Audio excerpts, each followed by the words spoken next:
Lorsque l'on parle de KFC, on pense tout de suite à des restaurants bondés et à une réussite commerciale. Mais ce que l'on ne sait pas, c'est qu'un homme, Harland Sanders, a œuvré toute sa vie pour créer cette marque. Il est passé de pauvre fermier de l'Indiana à multimillionnaire en 70 ans. En bataillant toute sa vie, il est aujourd'hui devenu l'une des mascottes les plus connues du monde et passe sur toutes les publicités KFC. Mais quelles ont été les épreuves que le colonel Sanders a dû traverser au cours de sa vie ? Dans la vidéo d'aujourd'hui, nous allons voir comment son compte bancaire est passé des 105 $ versés par la sécurité sociale tous les mois à des millions de dollars grâce à une franchise devenue aujourd'hui la deuxième marque de fast-food dans le monde. Announcing the portable Sunday dinner by Colonel Sanders. He cooks up Kentucky Fried Chicken in his kitchen, then packs it up in his handy bucket. All you do is pick it up. Imagine, the best meal of the week travels everywhere, every day of the week. Okay, Colonel, hit the road.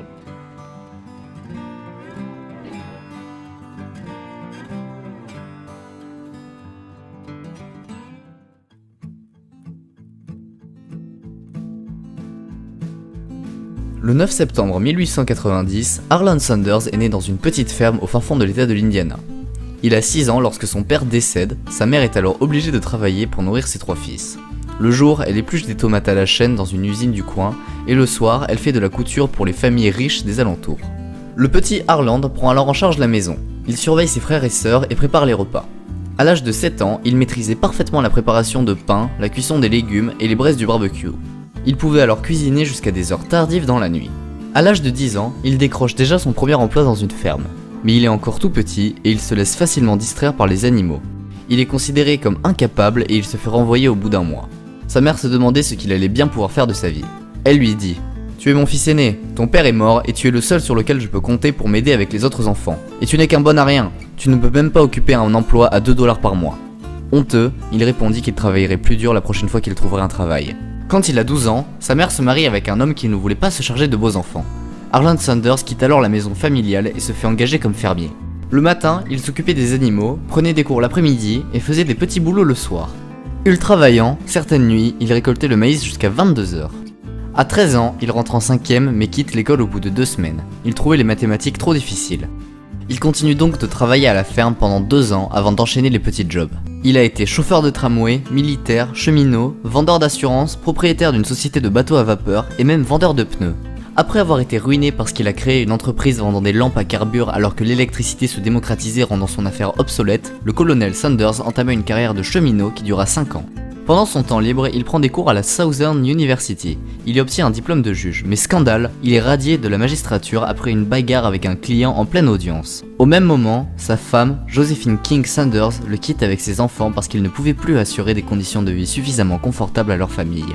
Mais alors qu'il vient de se faire embaucher comme gérant et pompiste dans une station essence, la chance commence enfin à tourner.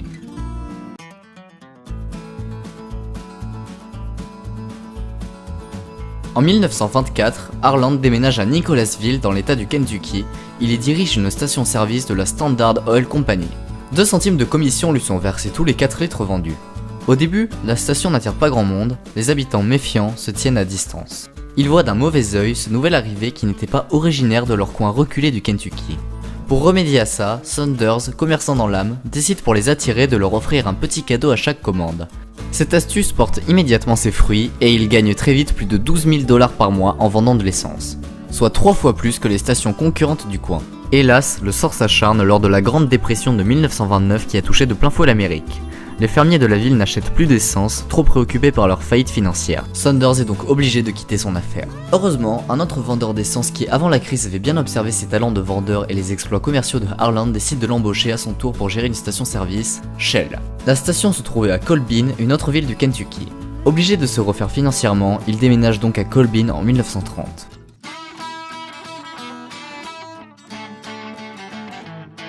Pour augmenter ses revenus, Harland prépare pour ses clients des plats à manger sur place dans la station-service. Il commence par installer une table qui pouvait accueillir 6 personnes. Au début, il cuisinait surtout du jambon, des haricots verts, des beignets et un jour, il propose du poulet frit. Cette recette deviendra rapidement son best-seller. Dans son autobiographie, il écrit « Je crois que le poulet frit est le plat de l'hospitalité de l'Amérique du Nord ». En 1937, ces plats sont devenus tellement célèbres que des clients de tous les états accouraient à la table du colonel Sanders. Devant cet énorme succès, le colonel décide d'agrandir sa station-service en rajoutant un motel et un café. Il peut alors accueillir 142 clients. Afin de se perfectionner dans la gestion de restaurants, en 1935, Harland part 8 semaines en stage à l'université de Cornell. A son retour, le gouverneur du Kentucky Ruby Laffoon lui accorde le titre honorifique de colonel du Kentucky pour le récompenser de sa contribution à la cuisine américaine.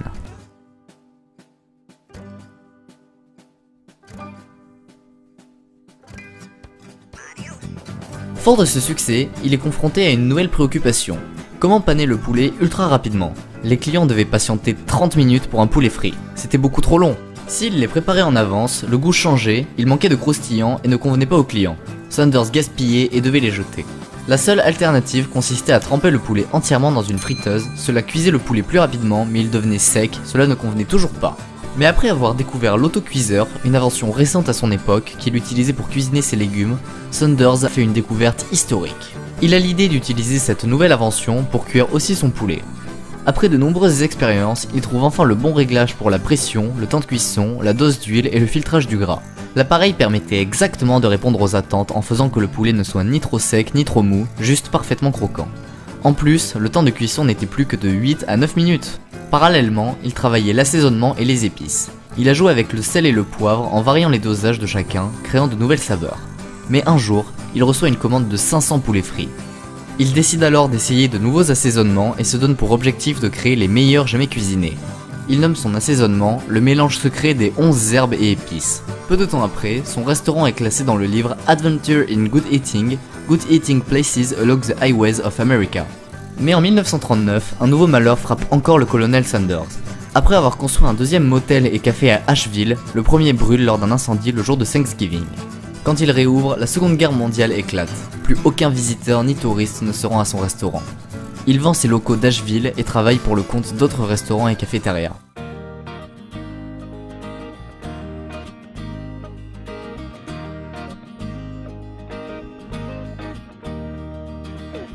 Quand la guerre s'achève, Harland ouvre un nouveau restaurant à Georgetown, toujours au Kentucky. En 1953, un agent immobilier lui propose 164 000 $ pour racheter son motel et son café. Harland décline l'offre en décrétant que son restaurant bénéficiait d'un emplacement de premier choix le long d'une autoroute très fréquentée par les touristes et que sur le long terme, il serait très lucratif. Il écrit dans son mémoire: « Il n'y avait aucun intérêt à vendre. Mon motel était en plein sur une autoroute qui, en soi, valait une fortune. Je ne pouvais pas être plus heureux. » Avec ses 3 business, Harland se pensait enfin à l'abri de la misère pour le reste de sa vie. Mais 6 mois plus tard, il va beaucoup regretter sa décision de ne pas avoir vendu. La jonction de l'autoroute sur laquelle il se trouvait n'est plus reliée à l'autoroute car elle a été déplacée, donc plus personne ne pourra accéder à son restaurant depuis cette route. Son commerce est donc réduit à néant. En 1956, Colonel Sanders se résout finalement à le vendre aux enchères pour 75 000 $, soit moins de la moitié de ce qu'il aurait pu en espérer 3 ans auparavant. À 66 ans, il se retrouve tous les mois avec comme unique salaire un chèque de 105 $ de la sécurité sociale. C'est alors qu'il a une nouvelle idée de business, une franchise de poulet frit appelée Kentucky Fried Chicken. Quand il décide de mettre ce projet en œuvre, il met 2 autocuiseurs et un sac d'épices dans le coffre de sa voiture et part traverser l'Amérique. Si un restaurateur s'intéresse à ce qu'il propose, Sanders cuisine sa fameuse recette devant les employés. S'ils sont convaincus, il propose de passer quelques jours dans les cuisines du restaurant, espérant que le propriétaire ait envie de faire une franchise. Pour financer les coûts de son périple à travers les États-Unis, il est nourri sur le chemin par des amis et dort sur les sièges arrière de sa voiture. Dans son livre, il écrit: « En regardant en arrière, la chose la plus courageuse que je n'ai jamais faite était de partir en voiture avec un autocuiseur pour vendre ma première franchise Kentucky Fried Chicken. Comme j'ai dit, je n'avais pas d'argent à part mon chèque mensuel de la sécurité sociale, mais j'avais 3500 flyers imprimés. J'espérais recevoir des demandes de renseignements à la suite de ces brochures, mais je pense que je n'en ai pas reçu plus de 2 ou 3. Au bout de 2 ans de démarche, Harland n'a plus besoin de courir les routes, ce sont les clients qui viennent dans son bureau. Il s'occupe aussi bien de la comptabilité que de la vente, et sa deuxième femme, Claudia Price, emballe les paquets, prépare et envoie des tonnes d'épices aux 4 coins des États-Unis. Harland ne dévoile jamais et à personne la recette de son savant mélange d'épices, car il avait bien trop peur que ses concurrents la lui volent. En 1963, il y a plus de 600 franchises KFC partout aux États-Unis et au Canada. Enfin, Harland Sanders a réussi à être financièrement en sécurité. Sa seule préoccupation maintenant était l'avenir de son entreprise après sa mort.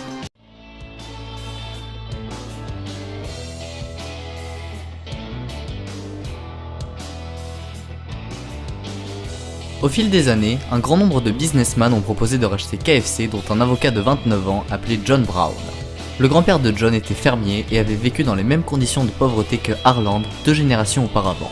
John Brown rencontre le colonel Sanders en 1963. John était très impressionné par les exploits de Harland qui a fondé des centaines de franchises en Amérique du Nord entièrement seul. Dans une interview, John a raconté: « Quand j'ai entendu ça, j'ai imaginé qu'il avait des représentants et des démarcheurs partout. J'ai dit « Colonel, combien de vendeurs avez-vous sur le terrain ?» Et il m'a répondu: « Oh, nous ne sollicitons pas, nous ne croyons pas en la sollicitation. » John a démontré à Harland les gains possibles s'il se montrait désormais plus agressif avec les ventes de franchises. Et avant de passer à l'attaque, Harland achète vite une franchise de barbecue qu'il comptait créer tout seul auparavant. Harland emprunte l'argent dont il a besoin à un millionnaire appelé Jack Massey et il commence à s'initier au fonctionnement du business du barbecue. Il découvre que le barbecue attire énormément de monde mais que le poulet reste vraiment le plus rentable. Au final, John et Jack décident de racheter la société du colonel Sanders. En 1963, ils font leur première offre, Harland refuse.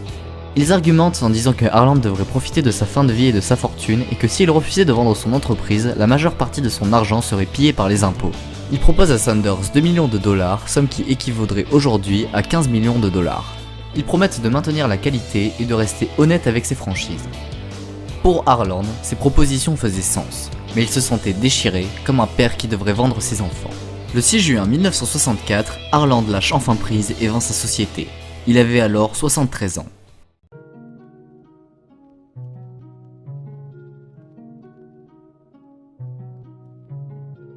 En 1980, à 90 ans, Harland s'éteint des suites d'une leucémie contre laquelle il s'est battu 7 mois. Il est enterré au cimetière de Cave Hill à Louisville. Voici l'histoire d'un homme qui s'est battu toute sa vie pour faire fortune malgré l'énorme somme d'obstacles et d'embûches qui ont jalonné son parcours. Il a commencé à travailler à 10 ans et a enchaîné tous les petits boulots possibles. Il a fait faillite 3 fois et il a finalement créé la deuxième plus grosse marque de fast-food au monde. Son personnage apparaît dans toutes les pubs KFC et passe en boucle sur toutes les télés du monde. C'était un des hommes les plus déterminés du XXe siècle, passé de fermier orphelin à 13 ans à multimillionnaire sans jamais s'arrêter de travailler. C'était le colonel Sanders. Merci beaucoup d'avoir suivi cette vidéo. Si ce sujet vous a intéressé, n'hésitez pas à vous abonner et à activer la cloche. C'est le moyen le plus efficace de nous soutenir. Nous sortons une vidéo par semaine le vendredi à 18 h. À la semaine prochaine!